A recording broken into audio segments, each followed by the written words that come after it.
Bonjour et bienvenue pour une nouvelle chronique de technique.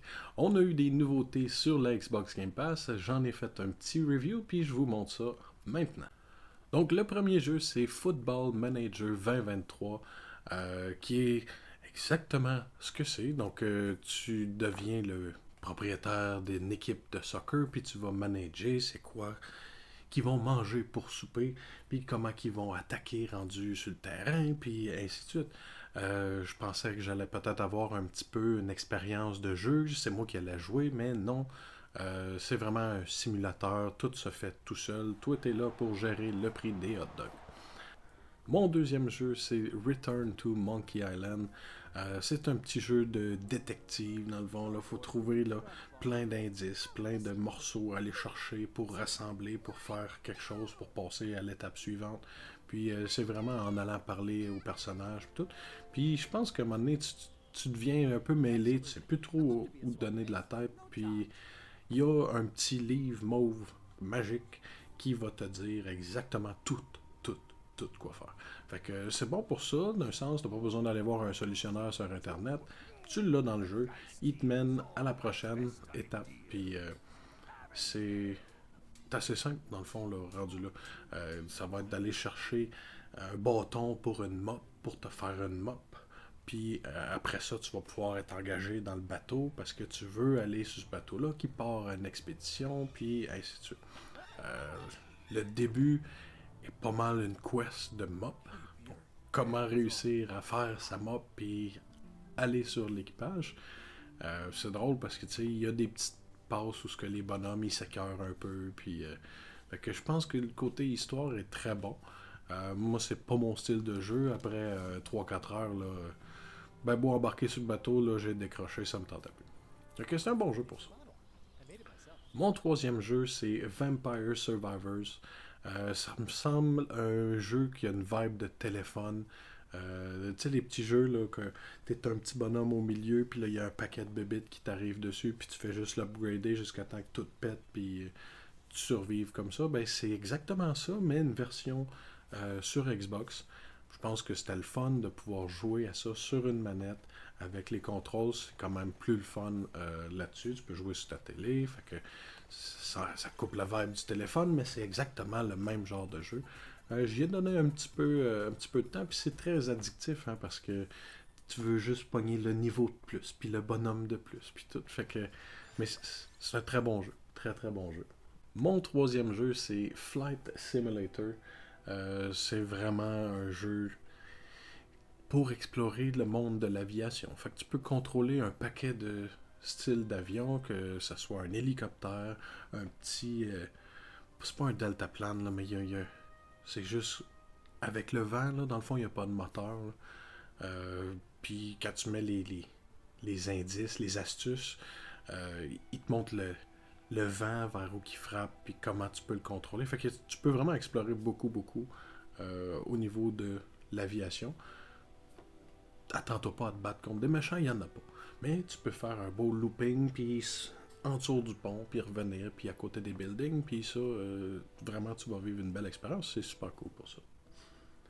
Mon quatrième jeu, c'est Somerville. Celui-là, je l'ai fait au complet.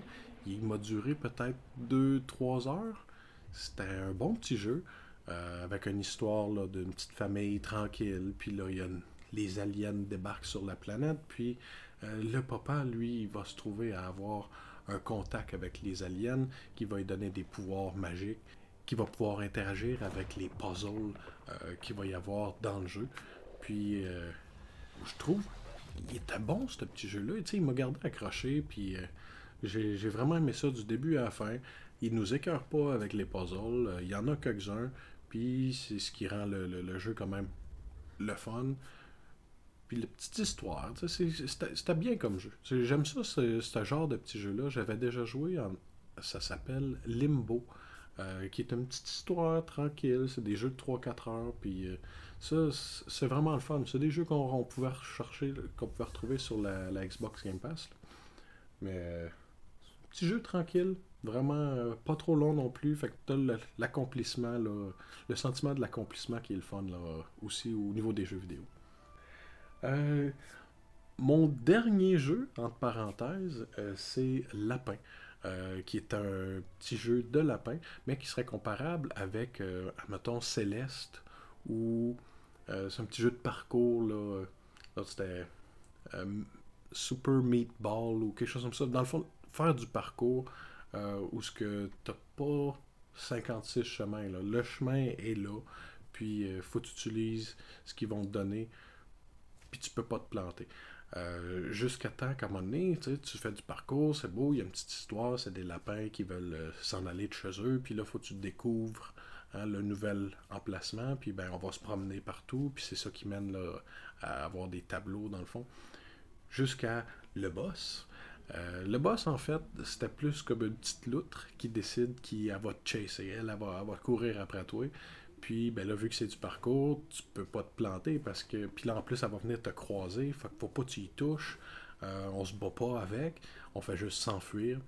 Puis, ça rajoute un petit peu de piquant là, au jeu. Là. Vraiment, celui-là, il était cool. Fait que c'est pas mal ça pour les nouveautés de la Xbox Game Pass. Le dernier, euh, j'ai pas d'image pour ce jeu-là. Ça s'appelle Norco. Puis ce jeu-là, il voulait pas que je le stream, tout simplement. Fait que j'ai pas d'image, mais vous n'en avez pas besoin. C'est un jeu de détective, mais fait sur des images là, qui bougent pas. Style la photo d'un gars qui nous parle, puis là, t'as du texte, puis il faut que tu trouves les indices là-dedans. Il n'y a pas grand-chose à montrer. Mais je l'ai pas aimé celui-là non plus. Cette semaine, ça a été une petite semaine. Les jeux étaient pas très captivants, avait pas beaucoup de durée de vie non plus. Puis, ben, c'est pas grave parce que dans le fond, on a eu la sortie de Warzone 2 qui, malheureusement, a été un bon flop parce que ça bug, ça lag. Tu peux pas jouer un jeu de gun avec de la précision puis de la vitesse quand que tout plante, les serveurs sont pas là. C'est plate parce que c'est vraiment quelque chose qu'on attendait beaucoup. Warzone 1 a fermé. Puis là, on a Warzone 2. On a investi un petit peu de temps là-dessus, mais c'est dur d'accrocher. Le jeu il bug, fait que tu peux pas jouer à grand chose. J'ai aussi du Ark Survival que j'ai posté aussi. La dernière map de Ark, Fjordur, ça je suis rentré là-dedans, puis j'espère me rendre assez loin. Je suis rendu à l'étape d'aller me pogner des Wyverns. J'ai mon Quetzal qu'il va falloir que j'aille me chercher. Fait que ça, c'est quelque chose aussi que je fais. Fait que je vais essayer de compléter là, ce jeu-là.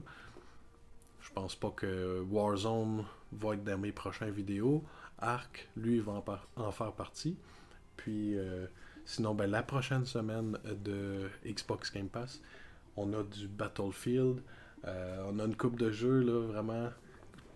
Je vous le dis tout de suite, là, Battlefield 2042, il est gratuit sur la Xbox Game Pass en ce moment. Donc, si vous avez jamais joué, ça vaut la peine de se lancer tout de suite. C'est pas mal tout pour la semaine, pour mes nouveautés Xbox Game Pass. Puis on se revoit dans une prochaine vidéo. À la prochaine.